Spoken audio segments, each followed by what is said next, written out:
Pete Carroll didn't step up to that podium like a man ready to coast into the season. He came across as a coach who knows where his roster is fragile, where it's still unsettled, and where a bold move might have to be made. His trademark grin and upbeat tone couldn't disguise the undertone. He isn't satisfied. If you were listening closely, it sounded like a warning shot that something significant could happen before week 1. Not a filler signing, not a depth body, a splash. Carroll wants to win now, and he's not about to let thin spots sink the season before it even starts. The most glaring concern is in the secondary. Carroll kept praising competition, but the word felt more like a shield than an endorsement. Q Blue Kelly and Eric Stokes are at the top of the pecking order, but behind them the picture blurs. Competition is fine in theory, but Carroll knows production is the only currency that matters on Sundays. When receivers are consistently getting clean releases, when quarterbacks are finding wide open targets, that's not healthy competition. That's a problem. Anyone who watched the 49ers game saw the breakdowns. Big plays, free releases, defenders chasing shadows. Carroll tried to frame it as communication still coming along, but that's a polite way of saying the execution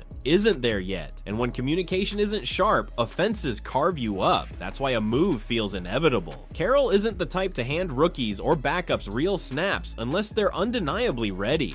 Right now, too many of them aren't. A veteran corner or safety, someone with enough experience to stabilize the room, could be on the radar, because if Carroll doesn't trust the depth now, how will he trust it against elite receivers in September?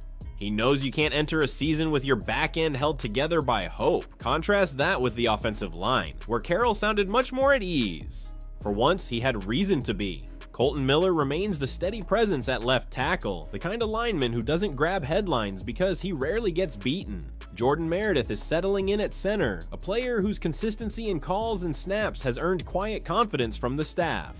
Dylan Parham made headlines for barking in the huddle after a heated practice, and Carroll loved it. That kind of edge, that willingness to stand up for your offense is what makes lines gel. The pass protection has been solid, keeping Geno Smith mostly untouched through preseason, and the run game is finally showing rhythm. Still, depth is the shadow hanging over the unit. Starters are set: Miller, Parham, Meredith, Powers Johnson, and DJ Glaze. But injuries are inevitable. Alex Kappa is still working his way back. Behind the starting 5, roles are fluid, and one injury could expose the reserves. Carroll might not be desperate to add here. He is in the secondary, but he knows full well a single setback up front can ruin a season's trajectory. The defensive line situation is more complicated. Carroll spoke about Tyree Wilson with words that were carefully chosen but telling. Steady progress. In year 3, steady isn't enough. That phrase doesn't suggest dominance or reliability. It suggests a player still trying to put the pieces together. The staff has been shuffling Wilson inside, outside, trying to find where he fits best. That search is concerning this late in his career. By now, a player is supposed to be defining a role, not still testing auditions. Then,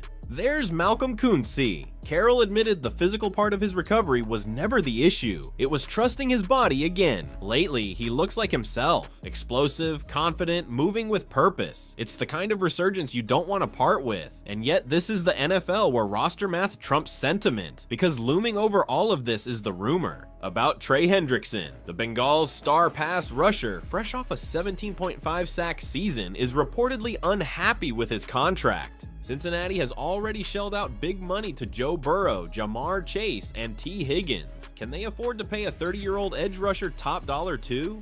If Hendrickson is truly available, he would be a game changer. He accounted for more than half of the Bengals' sacks last year. Adding him would instantly elevate the Raiders' pass rush, but the cost would be steep.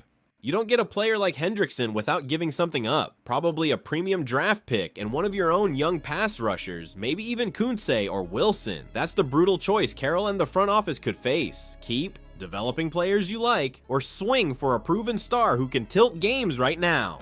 Hendrickson is the kind of move that changes a defense overnight, but it comes at the price of future depth. Carroll also touched on roster cuts, and here his humanity showed. He admitted there's no easy way to tell a player his time is up.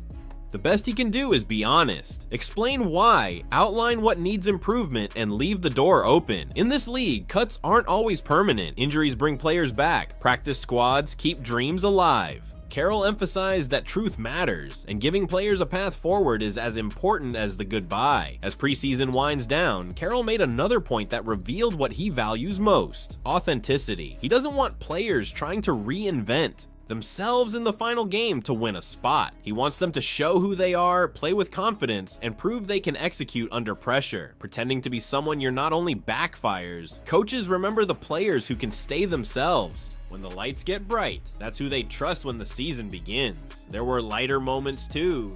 When a reporter asked if everyone would be live in the final preseason game, Carroll misheard it as alive and cracked a smile. It was a slip, but an honest one. Realistically, starters won't play much. The focus will be on preserving health and evaluating depth. Week 1 is too close to risk unnecessary injuries. Carroll also acknowledged the gauntlet of coaching talent he's up against in the division: Sean Payton, Andy Reid, Jim Harbaugh. "Isn't that something?" he said, half in awe, half with a competitor's grin. "To be great, you have to beat the best, and this division is loaded with them." That challenge excites Carroll as much as it worries him. So where does this leave the Raiders? The core pieces are set at quarterback, running back, receiver, and tight end.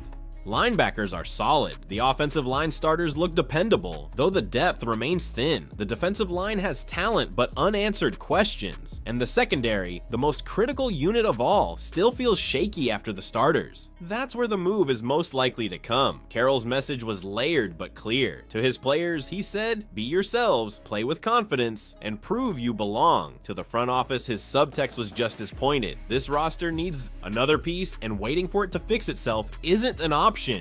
Whether that's a veteran corner, a safety, or even a blockbuster trade for Hendrickson, Carroll knows one addition could change everything. The Raiders are on the edge of something. Either they trust their current group to develop on the fly, or they swing for the kind of move that announces they're serious about competing right now.